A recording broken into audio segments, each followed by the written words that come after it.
Hello again everyone, welcome back again di Altcoins Review. Dan Altcoins Review hari ini saya akan ngebahas atau mereview koin Kaspa. Ya, jadi review yang saya lakukan hari ini akan berdasarkan oleh price actionnya. Saya tidak bedah lagi secara fundamentalnya. Jadi request dari Bro Irham di sini ya, Bro Irham Irawan. Ini udah yang kesekian kalinya teman-teman. Mungkin kalau dia lagi ya, mungkin saya nextnya akan saya ganti ya. Kayak nggak ada first comment ya kalau dari dia gitu ya. Kita kasih yang lain kesempatan juga untuk istilahnya melihat koin-koin yang hendak mereka lihat juga perspektifnya dari cara saya menganalisis ya dari price actionnya. But Bro Irham ya, thank you banget udah selalu istilahnya konsisten ya dalam beberapa video terakhir. Saya lihat Bro Irham ini the first comment, tapi kalau nggak di the first ya ada di komen keberapa lah. Tapi salut banget ya, saya ucapkan terima kasih banyak ya buat Bro Irham yang sudah support channel ini terus menerus ya. So the first request itu dari Irham, and then the next one itu dari Legendary Kill ya. Itu dia request Sei, dan nextnya adalah Leonardo Yusafara ya dari Arbitrum dia requestnya. Yang di video sebelumnya, di previous video yang CHZ teman-teman, itu saya sudah update kan ya melalui grup Telegram. Jadi saya ngelihatnya ada dua koin yang di request, yaitu IOTA dan juga Atom ya. Keduanya sudah saya update di sana, dan paling menarik saya ngelihat sebenarnya IOTA ya. Ada setup yang kelihatannya bisa dimanfaatkan itu untuk ditransaksikan. Jadi kalau teman-teman mungkin mau mampir, kalian bisa cek link yang ada di deskripsi ya. It's free on the Telegram. Kalian tinggal klik aja linknya, nanti kalian akan di-redirect ke grup Telegram kita. Alright, so Kaspa ya. Before kita mulai Kaspa, mungkin saya pengen update ke teman-teman ya perspektif Bitcoin dominance dulu deh ya. Tadi saya sempat infokan melalui grup Telegram juga ya. Satu yang buat saya menjadi concern hari ini, walaupun Bitcoinnya nanjak cukup signifikan nih, kita ngelihat dia udah sukses ya, istilahnya dia create higher high dari previous high-nya. Namun kejadian atau penguatan tersebut diiringi dengan Bitcoin dominance juga. Saya rasa memang wajar ya ketika Bitcoin itu harus istilahnya mau ngepam ya, udah pasti kita butuh money flow yang banyak gitu. Jadi dengan posisi Bitcoinnya nanjak, Bitcoin dominance-nya naik, otomatis di altcoins-nya nih yang jadi kendala teman-teman. Biasanya altcoins-nya itu nggak terlalu menguat gitu ya. Dia menguat tapi ya poco-poco aja, terbatas-terbatas gitu. Karena saat ini duitnya lagi dipakai istilahnya untuk ngepam si Bitcoin-nya dulu ya. Tapi itu nggak ada masalah, cuma masalah penundaan aja. Yang penting selama biasnya overall kita masih bullish ya, kita masih bisa maintain istilahnya transaksi kita tetap dalam keadaan long position ya, against the bear gitu ya. Maksudnya tidak mencoba untuk mengcounter the trend lah. Mungkin itu yang bisa saya coba untuk sampaikan teman-teman untuk saat ini, at least dari perspektif Bitcoin dominance-nya, walaupun dia naik gitu ya. So Kaspa, what is interesting about Kaspa? Ya, tadi waktu saya nge-search ya, ini tickernya menarik teman-teman. Jadi kelihatannya Binance Futures itu dikeluarin duluan, baru kemudian nanti mungkin spotnya menyusul ya. Kalau saya lihat di sini sebenarnya price actionnya udah lama ya. Kaspa ini udah jalan cukup lama, harganya juga udah nanjak banget, signifikan banget naiknya. Tapi di Futures Binance baru keluarnya itu hanya futuresnya saja maksud saya ya. Dan ini sebenarnya similar dengan Blur ya. Waktu Blur itu kalau teman-teman ngecek ini kan Blur USDT nih ya di Binance yang spotnya itu baru listing itu tanggal 25-24 November 2023. Tapi kalau teman-teman perhatiin sebetulnya futuresnya udah duluan, malah lebih lama teman-teman, udah dari April 2023. Menarik ya. Jadi harga sepanjang April sampai dengan kisaran Oktober itu dia tertekan ya. Mulai Oktober pertengahan dia reversal. Saya rasa ini karena pengumuman ya bahwa Binance akan melisting koin Blur pada spot account-nya. Jadi begitu dia kasih announcement, mungkin itu jadi euforia nih buat harganya dari si aset tersebut untuk nanjak. Nah, saya rasa kondisi itu mungkin bisa berulang ya kejadiannya pada si Kaspa ini, karena Kaspa lagi-lagi futuresnya yang udah rilis duluan ya, tapi kita belum tahu nih. Mungkin nanti harus menunggu ya sampai kapan si Binance itu mengumumkan bahwa Kaspa di sini juga akan listing di futures di spotnya maksud saya. Alright. So, what about Kaspa dan gimana kita memanfaatkannya? Mungkin sementara kita bisa pakai chart ya dari exchange yang lain. Kita minjem ya istilahnya. Karena data yang di-provide oleh Binance itu sangat terbatas sekali, hanya sebatas futures marketnya saja. Tadi saya lihat sekilas, I think what's good about Kaspa adalah dia punya maksimum supply, dan saat ini tersirkulasi itu sekitar 76% sudah ya berada di market gitu. Jadi kalau kita ngelihat, saya lihat sekilas juga ini proof of work. Jadi lagi-lagi Kaspa ini adalah koin yang bisa dibilang bisa di mining ya, bisa menghasilkan reward. Nah, yang saya penasaran itu adalah ini kan ada maksimum supply ya. Apakah dia tipikal yang sama seperti Bitcoin ya, istilahnya ada halving. Jadi ketika dia melakukan halving, reward dipangkas dan otomatis tambah lama seiring dengan bertambahnya demand ya, otomatis harga daripada Kaspa ini akan lebih mudah untuk nanjak gitu. Ya kalau misalkan dia punya fundamental sama, mungkin ini adalah koin yang cukup menarik untuk dipertimbangkan ya, untuk teman-teman pegang gitu. Tapi saya nggak taunya gini teman-teman. Ya ini saya ngomong dulu di awal ya. Saya tidak mau istilahnya bias saya di sini membuat teman-teman jadi galau atau membuat teman-teman jadi FOMO ya. Guys, saya belum research mendalam soal Kaspa. Ya, fundamental yang saya lihat sekilas cuma dari bacaan ini saja, tapi karena saya ngelihat urgensinya ingin diupdate secara price action, ya saya pikir saya update dulu dari segi price actionnya. Mungkin kalau teman-teman interested lebih jauh tentang Kaspa, pengen bedah lebih jauh, coba kalian research ya secara fundamental. Saya cukup yakin yang nge-cover koin Kaspa ini udah banyak. Bahkan mungkin ada yang dari zaman sebelum listing di futures Binance ya, udah di cover duluan sama mereka. Jadi kalian bisa melakukan research secara mandiri. Meanwhile saya juga mungkin setelah bikin video ini saya akan lakukan research secara mandiri ya, karena saya perlu tahu gimana ini cara kerjanya si maximum supply ini. Sementara mereka sistemnya itu adalah proof of work ya. Biasanya proof of work dari yang miners itu kan akan dapat reward ya. Ya itu pertanyaan saya di situ teman-teman ya. Apa yang membuat ini jadi menarik ya? Mungkin nanti saya akan cari tahu lebih jauh ya. Tapi setidaknya pertanyaan tersebut juga harus teman-teman tanyakan di dalam diri kalian sebelum kalian decide apakah koin Kaspa ini koin yang oke untuk kalian book di spot account kalian ya. Kalau saya sih sebenarnya pribadi, seandainya saya nggak trading kan atau saya nggak beli di spotnya pun saya nggak ada masalah gitu ya, karena in the end saya tetap akan manfaatkan untuk futures marketnya gitu, karena saya bisa transaksikan ya, bisa quick in quick out, yang penting secara price action bagus dan bisa saya manfaatkan.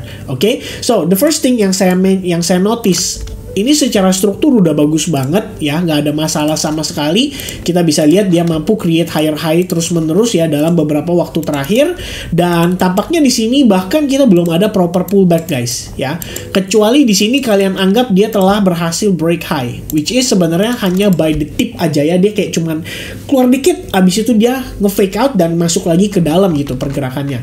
Jadi kalau misalnya itu kalian anggap sebagai bagian daripada dia punya create higher high, which is sebenarnya kalau saya menggunakan time frame bukan ya, line chart maksud saya ya, ini sebenarnya valid saja ya. Technically kita udah create yang namanya higher high walaupun tipis tapi sudah valid gitu ya. Coba kita seandainya kita gunakan pemahaman tersebut ya, maka sebetulnya low point yang saya perhatikan adalah level ini ya, karena di sini kita ngelihat ada pullback, kemudian harga pelan-pelan dia mulai nanjak lagi, maka di sini adalah low point yang akan saya pantau ya untuk pergerakan berikutnya gitu loh.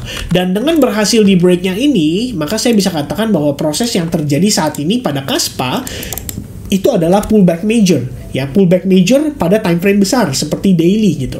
Jadi teman-teman sudah bisa menggunakan low point sebelumnya sebagai pemanfaatan untuk kita lihat gitu ya, istilahnya sejauh mana nih si harga pada Kaspa ini bisa mengalami pullback. Dan biasanya saya menggunakan tool sederhana yaitu Fibonacci retracement ya. Dan saya di sini mungkin akan menggunakan informasi dari high point ini. Jadi saya tarik ke samping seperti ini lebih kurangnya, dan kita bisa dapatkan bahwa Kaspa ini sudah mengalami pullback atau retrace sejauh-jauhnya di 0,71% ya, dia tertahan tepat di previous high-nya. Jadi di high point ini dia ketahan di 0,71%, lalu dia mendapatkan reaksi candle membentuk seperti pin bar, lalu harganya mulai nanjak ya, setidaknya dalam pergerakan beberapa waktu terakhir gitu. Kalau misalkan 2 hari terakhir sih, 2 hari terakhir dia naik, tapi kemarinnya dia turun gitu ya, kayak kena rejection. Namun hari ini dia berhasil nanjak lagi. Nah, dari sini utamanya gini teman-teman ya, yang saya akan notice ya. Ini mungkin saya akan terapkan terus ya di next video, dan please comment kalau kalian interested dengan cara saya analisis seperti ini gitu ya. The first thing yang saya akan manage, yang saya akan inform adalah bullish ya pada time frame daily. Jadi berikutnya kita akan cek nih teman-teman sekalian. Sebenarnya harusnya kalau misalkan kayak update baru begini saya akan mulai dari weekly gitu ya. Tapi karena informasinya mungkin terbatas ya, jadi kita akan langsung mulai dari daily ya. Oke, next one adalah 4 hour-nya. Pertanyaannya dia masih bullish atau tidak ya. Secara struktur kita perlu cari tahu. Maka saya akan tetap lihat dari time frame weekly, dan berdasarkan time frame weekly at least 2 minggu terakhir dia mengalami retracement. Jadi ini jatuhnya kayak netral nih. Kenapa demikian? Karena kalau di weekly saya lihatnya ini kita kayak inside bar teman-teman ya. Kalau kalian masih ingat saya pernah ngebahas inside bar di salah satu video saya ya, soal mother's candle, inside bar dan lain sebagainya.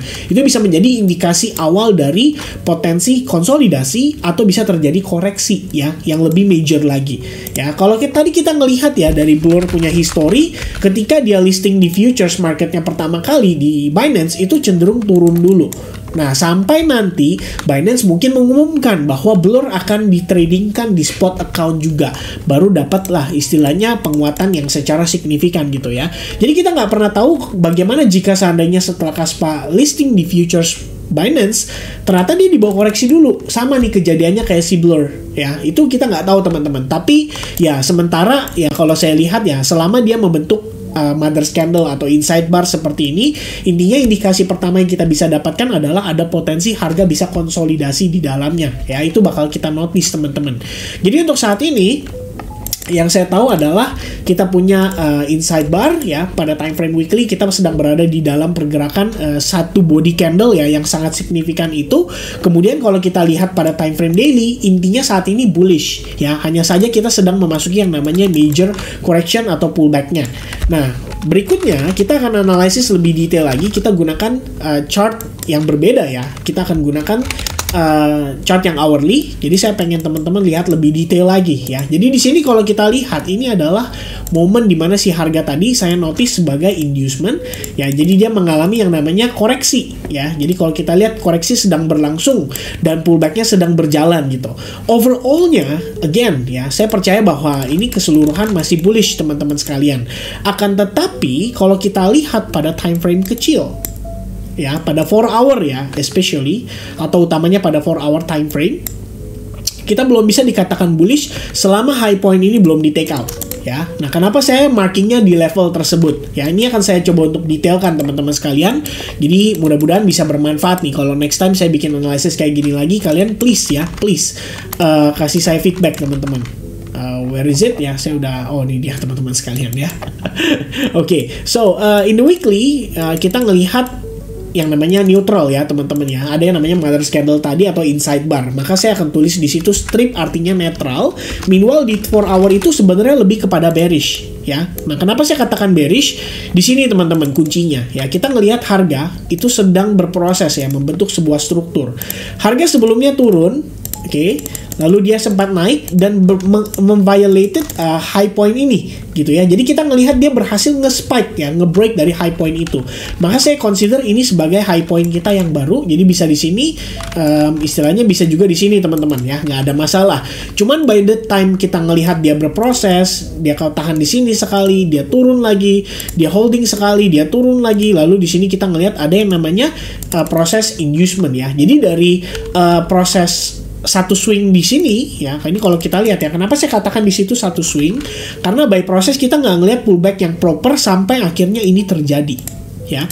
Dan saya rasa ini juga disebabkan oleh Bitcoinnya nih yang hari ini cenderung naik ya. Kalau teman-teman nggak percaya dan kalian kurang yakin, kalian bisa gunakan yang namanya chart Heikin Ashi dan kalian bisa lihat ya bahwa proses yang terjadi di sini itu adalah full satu swing penurunan ya. Jadi kayak bar merah semua, jadi kayak semacam stop sedikit ya, istirahat, tarik nafas, dibanting lagi. Habis itu kita baru ngeliat nih ada proses pullbacknya ya. Kita udah mulai ngeliat nih secara tren ya, hijau, merah, hijau. Tapi apakah ini cukup untuk membuat Kaspa benar-benar reversal? Jawabannya kalau menurut saya ya, menurut saya akan jawab dalam beberapa waktu ke depan. Tapi teman-teman jawab dalam hati ya. Kalau kalian saya tanyakan demikian ya, berdasarkan proses ini, apakah turunnya impulsif atau korektif? Kalian jawab dalam hati. Ya mungkin kalian akan jawab impulsif kok. Ya, kalau kalian jawab impulsif itu jawabannya tepat. Lalu pertanyaan berikutnya, apakah naiknya ini sifatnya impulsif atau korektif? Ya, kalian jawab dalam hati masing-masing. Kalau kalian sudah tahu jawabannya, maka kalian sekarang jadi lebih paham bahwa setidaknya pada time frame 4 jam ini masih berlangsung struktur bearishnya gitu ya. Walaupun daily-nya bullish, tapi kita menyadari bahwa proses koreksi ini sedang berlangsung pada time frame hourly-nya. Ya, jadi kita perlu melihat harga mengalami reversal dulu untuk kita mendapatkan konfirmasi. Ya, tentu saja sebenarnya teman-teman kalau misalkan kalian mau menggunakan Fibonacci, ya kita tahu bahwa golden ratio itu atau golden pocket biasa disebut 0,618 itu merupakan area atau level yang cukup ideal untuk dimanfaatkan.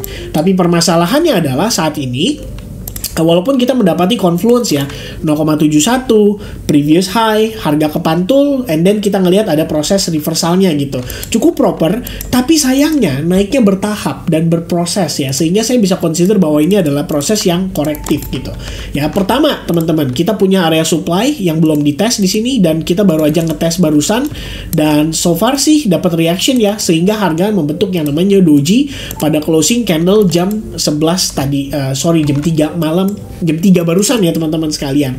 And then kalau misalnya kita pengen ngelihat dia sebenarnya totally bullish, minimal kalau saya ngelihatnya dia break dulu dari supply dan dia break dari high point ini dulu deh ya, karena kalau misalkan dia udah berhasil break dari sini, saya rasa untuk dia ngejar ke high point ini tuh akan lebih mudah gitu teman-teman sekalian ya. Tapi kalau misalnya kita ngelihat proses kayak gini, otomatis pandangan saya adalah, wah ini bagaimana kalau naiknya cuman sementara ya, bagaimana ini kalau naiknya korektif dan in the end rejectionnya nanti lebih agresif lagi. Mungkin kita butuh satu kali struktur lagi, dan buat saya nggak ada masalah. Kalau sampai itu yang terjadi, maka nanti lebih enak teman-teman. Kita nggak perlu ngarepin dia naik sampai sana, kita cukup naik sampai sini aja, itu sudah valid yang namanya reversal. Ya, jadi sementara yang saya lihat lebih kurangnya pada Kaspa seperti itu ya. Kita bisa lihat bahwa seller still mendominasi. Teman-teman bisa tambahkan trend line juga untuk menambahkan keyakinan atau confluence lagi. Dan selain supply level ya, kita punya trend line juga nih saat ini yang posisinya itu belum berhasil di breakout. Maka minimal trend line harus breakout dulu, dan juga dia harus break terhadap previous high. Baru kemudian kita bisa ganti ini menjadi bullish ya. Dan by the time ini menjadi bullish, maka sebenarnya 1 hour itu kita udah tinggal mencari setup saja ya, kira-kira seperti itu. Jadi mudah-mudahan cukup jelas teman-teman sekalian ya. Secara bias saya sudah jelaskan cukup detail. Mudah-mudahan informasi ini bisa bermanfaat dan video ini juga bisa bermanfaat karena saya menjelaskan dengan lebih detail lagi ya bagaimana cara saya membaca sebuah pergerakan harga berdasarkan price action, dan teman-teman bisa jadi punya gambaran yang lebih baik lagi di dalam referensi analisisnya. Oke, so thank you very much guys for watching. Don't forget to leave the likes button, and I'll see you guys again in the next update. Cheers, bye bye guys.